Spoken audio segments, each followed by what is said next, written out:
어느 날 갑자기 마트 선반에서 종량제 쓰레기 봉투가 사라집니다. 마스크 가격이 2배로 뜁니다.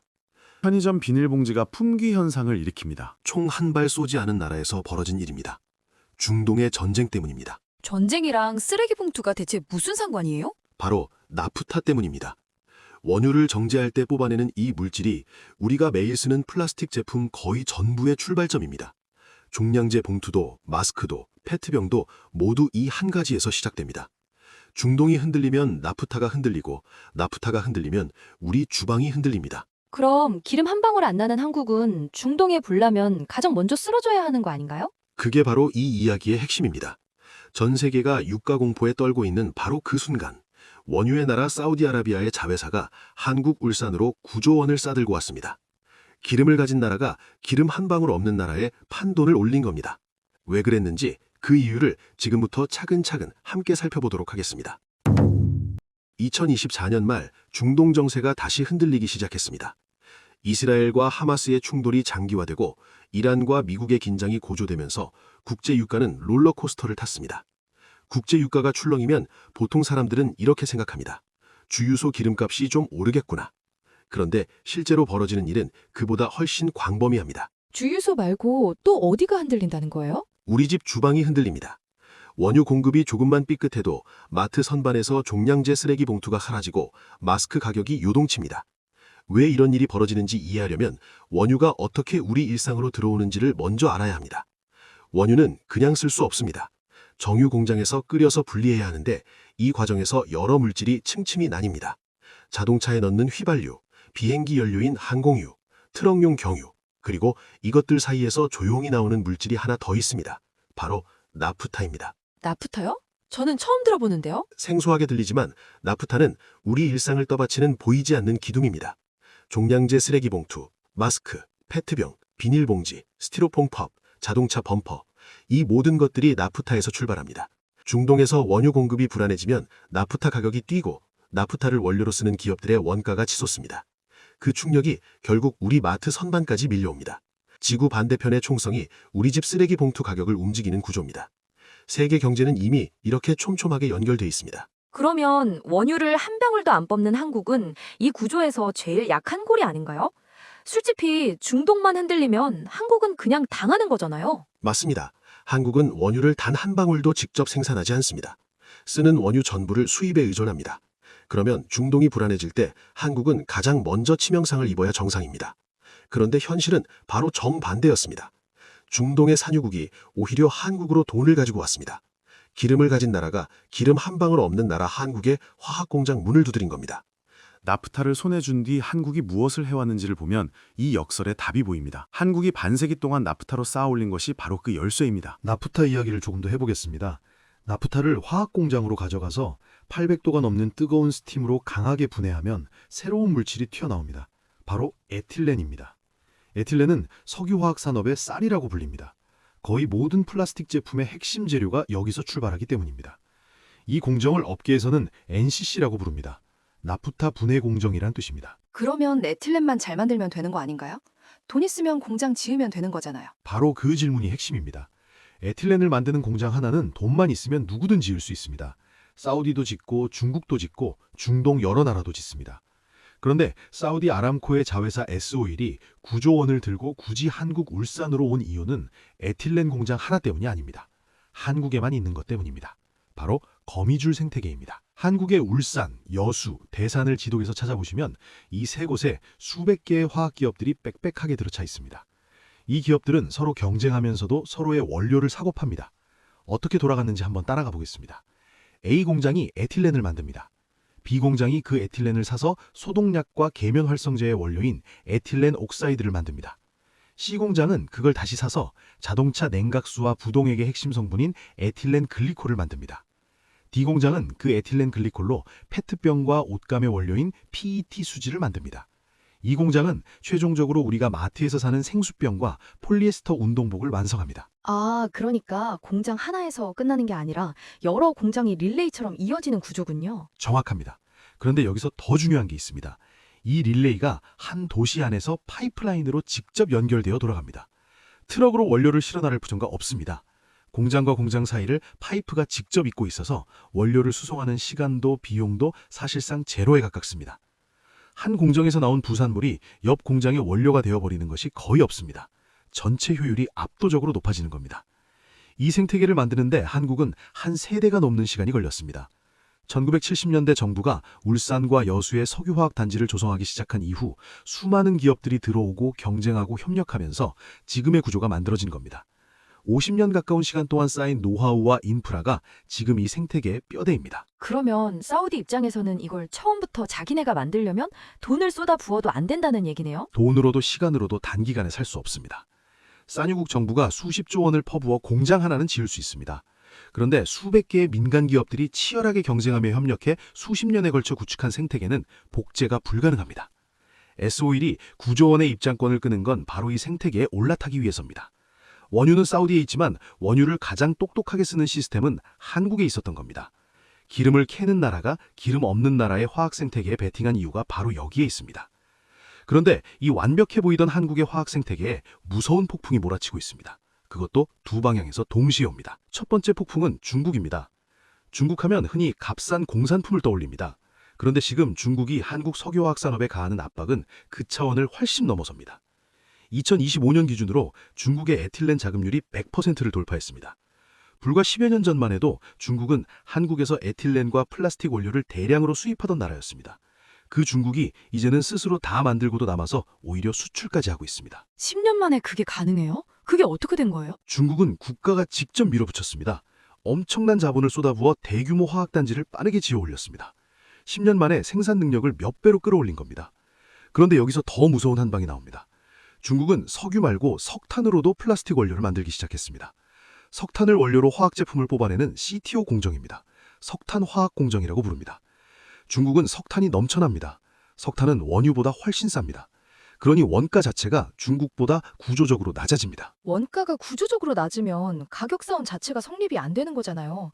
한국이 아무리 효율을 높여도 출발선이 다른 거네요. 이미 그 압박이 현실로 나타나고 있습니다. 한국 석유화학 기업들의 수출 단가가 중국산 저가 제품에 밀리면서 수익성이 빠르게 나빠지고 있습니다. 2025년 기준으로 국내 주요 석유화학 6개사의 합산 영업 손실이 1조 6천억 원을 넘어섰습니다. 1조 6천억 원이면 우리나라 중견도시 하나의 1년치 예산에 맞먹는 규모입니다. 그것도 한 해에 날린 겁니다. 롯데케미칼 한 회사만 봐도 2024년 한 해 영업 손실이 약 9천억 원이었습니다. 한 해 동안 매일 2,500원씩 날린 셈입니다. 이걸 조금 더 쉽게 설명하면 이렇습니다. 20년 동안 동네에서 잘 나가던 백반집이 있다고 합시다. 그런데 바로 옆에 공장형 대형 식당이 들어서서 절반 가격에 비슷한 메뉴를 팔기 시작한 겁니다. 손님들은 당연히 싼 쪽은 발길을 돌립니다. 한국 석유화학이 지금 겪고 있는 현실이 딱 이 상황입니다. 그러면 한국은 그냥 손 놓고 당하고 있는 건가요? 당하고만 있지는 않습니다. 그런데 돌파구가 쉽지 않습니다. 범용 제품 시장에서 중국과 가격 싸움을 벌이는 건 구조적으로 불리합니다. 원가 자체가 다르기 때문입니다. 가격이 아닌 다른 무기로 싸워야 합니다. 그런데 바로 그 순간 아예 게임판 자체를 바꾸려는 플레이어가 등장했습니다. 중국이 아닙니다. 유럽에서 왔습니다. 160년의 역사를 가진 화학기업입니다. 세계 화학산업의 역사를 이야기할 때 빠질 수 없는 기업이 있습니다. 독일의 바스프입니다. 바스프는 1865년에 설립됐습니다. 올해로 160년이 된 기업입니다. 비료부터 페인트까지 화학산업 전반을 아우르는 세계 최대 규모의 화학기업입니다. 그런데 이 바스프가 최근 매우 흥미로운 행보를 보였습니다. 중국 광동성 잔장이라는 도시에 약 15조 원을 투입해서 거대한 화학단지를 지었습니다. 잔장은 홍콩에서 차로 4시간 거리에 있는 중국 남부 해안 도시입니다. 2026년 3월 공식 준공식을 마쳤습니다. 독일 기업이 왜 굳이 중국에 공장을 짓는 거예요? 중국이 저가 물량으로 위협하는 상황 아닌가요? 바로 그 의문이 핵심입니다. 단순히 중국 시장에 진출하려는 게 아닙니다. 이 공장의 진짜 무기는 전력입니다. 바스프의 잔장 공장은 공장을 돌리는 전기를 100% 재생에너지로 조달하도록 설계됐습니다. 해상풍력과 장기 전력 구매 계약을 통해 공장 전체를 친환경 전력으로만 가동하겠다는 겁니다. 기존 석유화학단지와 비교해 이산화탄소 배출량을 최대 절반까지 줄일 수 있는 구조입니다. 화학 공장을 재생에너지로만 돌린다고요? 그게 단순한 친환경 마케팅 아닌가요? 얼핏 들으면 그냥 이미지 전략처럼 들릴 수 있습니다. 그런데 이건 단순한 마케팅이 아닙니다. 바스프가 노리는 건 훨씬 더 크고 치밀한 미래입니다. 이해하려면 유럽에서 벌어지고 있는 일을 먼저 봐야 합니다. 유럽연합은 지금 탄소 국경 조정 제도를 시행하고 있습니다. 줄여서 CBAM이라고 부릅니다. 쉽게 말하면 이런 겁니다. 탄소를 많이 뿜어내는 방식으로 만든 제품을 유럽에 팔려면 탄소세를 내라는 겁니다. 2026년부터 철강, 시멘트, 알루미늄 등 주요 산업에 본격 적용되고 앞으로 화학 제품까지 범위가 넓어질 가능성이 큽니다. 미국도 비슷한 흐름입니다. 아리백이라는 글로벌 캠페인이 있습니다. 기업이 사용하는 전기를 100% 재생에너지로 충당하겠다는 자발적 약속인데 애플, 구글, BMW 같은 글로벌 대기업들이 이미 참여하고 있습니다. 이 기업들은 자기 협력사들에게도 같은 기준을 요구하기 시작했습니다. 탄소를 많이 쓰는 공장에서 만든 부품이나 소재는 납품을 거절하겠다는 압박입니다. 잠깐만요. 그러면 결국 친환경 공정으로 만들지 않은 제품은 팔 수가 없는 시대가 온다는 거잖아요. 그게 언제쯤 현실이 되는 건가요? 이미 시작됐습니다. 그리고 바스프는 그 시대를 10년 전부터 보고 준비해 온 겁니다. 지금 중국산 저가 화학 제품은 대부분 석탄을 태워 만든 전기로 공장을 돌립니다. 탄소 발자국이 클 수밖에 없습니다. 유럽과 미국이 탄소 규제를 강화하는 순간 이 제품들은 추가 관세를 물거나 아예 수입 자체가 막힐 수 있습니다. 그때 친환경 공정으로 만든 제품을 이미 손에 쥔 기업이 시장을 가져가게 됩니다. 바스프는 지금 그 자리를 미리 선정하고 있는 겁니다. 한 발 더 들어가 보겠습니다. 바스프가 중국 잔장에 공장을 지은 데는 또 다른 이유가 있습니다. 잔장에서 생산되는 제품의 대부분은 중국 내 고객에게 직접 공급됩니다. 중국 정부도 점차 탄소 규제를 강화하는 방향으로 가고 있습니다. 중국 내 탄소 규제가 강해지면 중국 소비자들도 친환경 제품을 찾게 됩니다. 그때 중국 땅에서 친환경 공정으로 만든 화학 제품을 파는 기업이 바스프인 겁니다.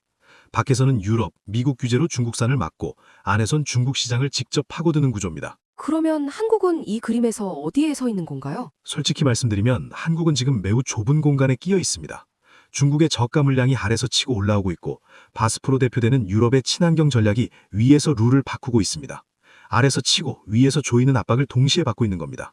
마치 샌드위치처럼 눌리는 구조입니다. 이 압박을 뚫을 한국만의 답이 있어야 합니다. 그리고 그 답의 실마리는 우리가 매일 버리는 플라스틱 쓰레기에 있습니다. 중국의 저가 물량과 유럽의 친환경 규제 사이에서 한국이 꺼내든 카드가 있습니다. 버려지는 것을 다시 쓰는 겁니다. 우리가 매일 버리는 플라스틱 생수병, 과자 봉지, 포장재 이것들을 다시 화학 원료로 되돌리는 기술입니다. 업계에서는 이것을 화학적 재활용이라고 부릅니다. 플라스틱 재활용은 원래 하던 거 아닌가요? 분리수거함에 넣으면 재활용되는 거 아니에요? 우리가 흔히 아는 재활용과는 차원이 다릅니다. 기존의 재활용은 물리적 재활용입니다. 페트병을 모아서 잘게 부수고 녹여서 다시 페트병이나 섬유로 만드는 방식입니다. 이 방법은 재활용할 때마다 품질이 떨어집니다. 여러 번 반복하면 결국 더 이상 쓸 수 없는 상태가 됩니다. 오염된 플라스틱이나 여러 종류가 섞인 복합 플라스틱은 이 방식으로 처리가 안 됩니다. 화학적 재활용은 완전히 다른 접근입니다. 플라스틱을 아예 분자 단위까지 분해해서 처음 원료 상태로 되돌립니다. 버려진 플라스틱을 나프타와 동일한 수준의 원료로 만들어내는 겁니다. 이렇게 만든 원료는 석유에서 뽑은 원료와 품질 차이가 없습니다. 그리고 이 과정에서 탄소 배출이 기존 공정보다 훨씬 적습니다. 그게 말이 되는 기술이에요? 플라스틱을 다시 원유 수준으로 되돌린다는 게 현실적으로 가능한 건가요? 이미 성용화 단계로 접어들고 있습니다. SK지오센트릭은 2025년 울산의 화학적 재활용 공장을 가동시키기 시작했습니다. 폐플라스틱을 열로 분해해서 다시 기초 원료로 만드는 열분해 공장입니다. LG화학도 같은 방향의 투자를 진행하고 있습니다. 롯데케미칼 역시 화학적 재활용 기술 확보에 속도를 내고 있습니다. 이게 왜 중요한지 구체적으로 설명하겠습니다. 아까 말씀드린 아리백과 탄소 국경세를 기억하십니까? 유럽과 미국의 대형 브랜드들이 앞으로 협력사에게 친환경 원료를 요구할 겁니다. 코카콜라가 페트병을 살 때 일반 석유에서 뽑은 원료로 만든 것보다 폐플라스틱을 재활용한 원료로 만든 것을 선호하게 됩니다.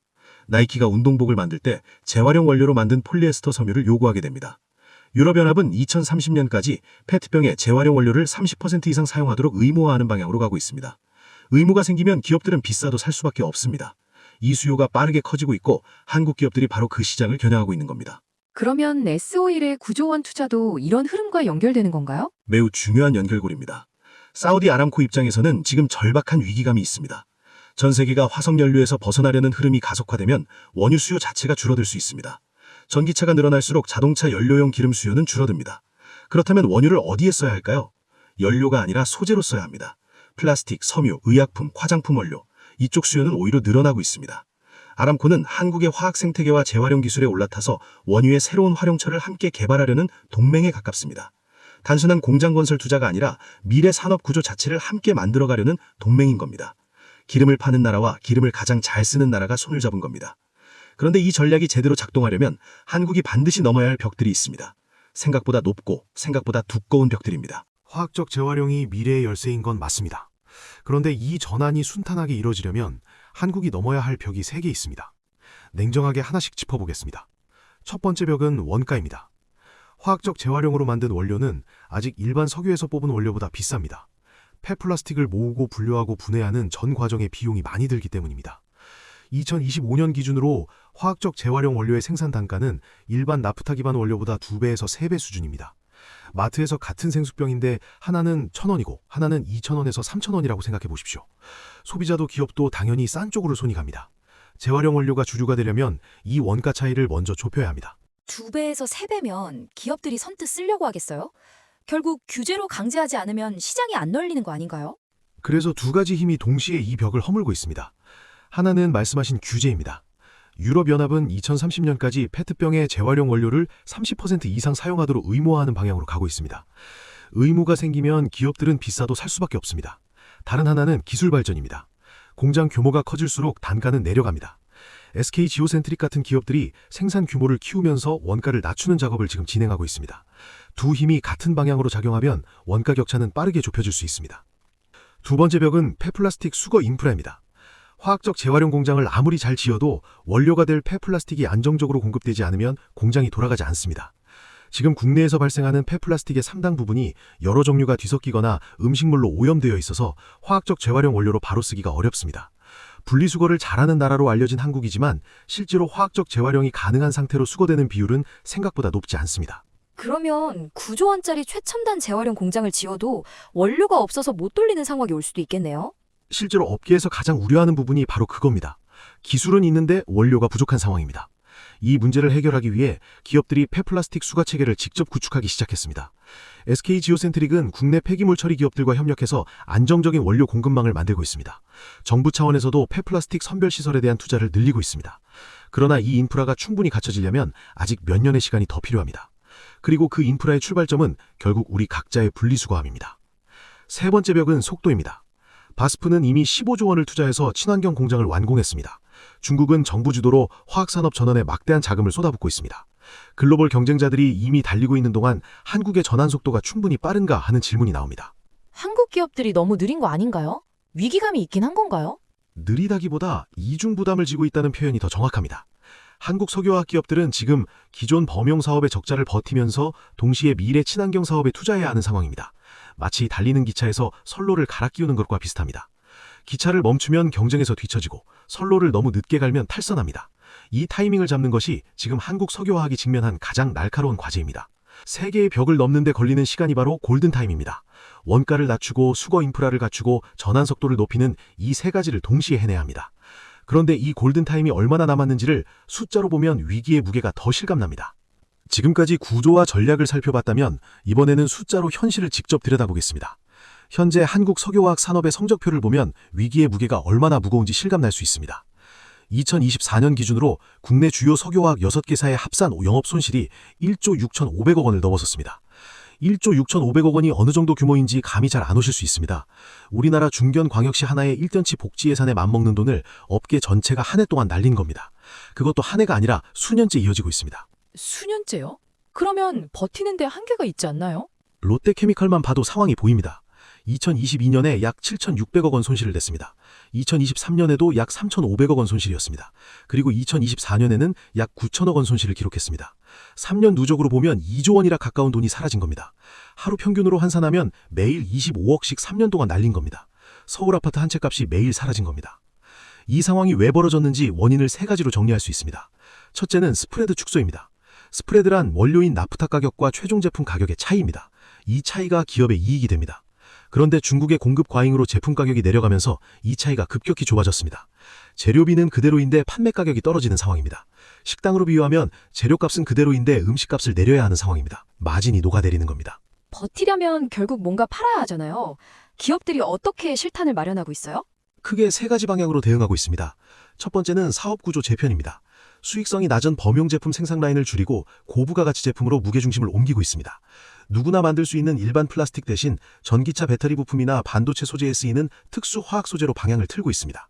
이 특수 소재들은 만들기 어려운 만큼 가격도 높고 중국산과의 경쟁 압박도 덜합니다. 두 번째는 자산 매각입니다. 적자를 버티면서 미래에 투자하려면 현금이 필요합니다. 롯데케미칼은 비핵심 자산을 정리하고 있습니다. 투자 규모도 당초 계획보다 1조 원 이상 줄였습니다. 세 번째는 해외 생산 거점 확보입니다. 국내에서 원가 경쟁이 어려워지자 원료가 싼 곳으로 직접 가는 전략입니다.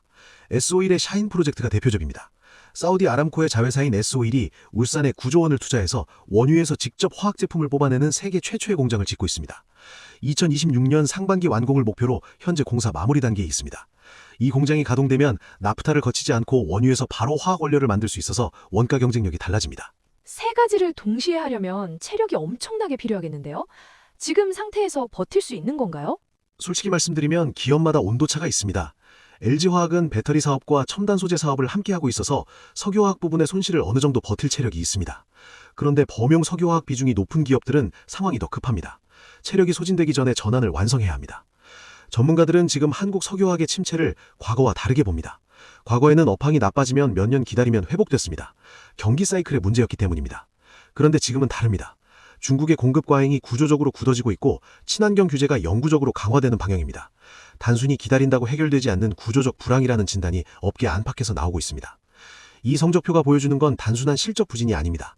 한국 석유화학이 반세기 만에 맞이한 가장 큰 전환점입니다. 한국 석유화학이 맞이한 이 거대한 전환점, 그 전환의 끝에서 살아남기 위해 우리는 어떻게 해야 할까요?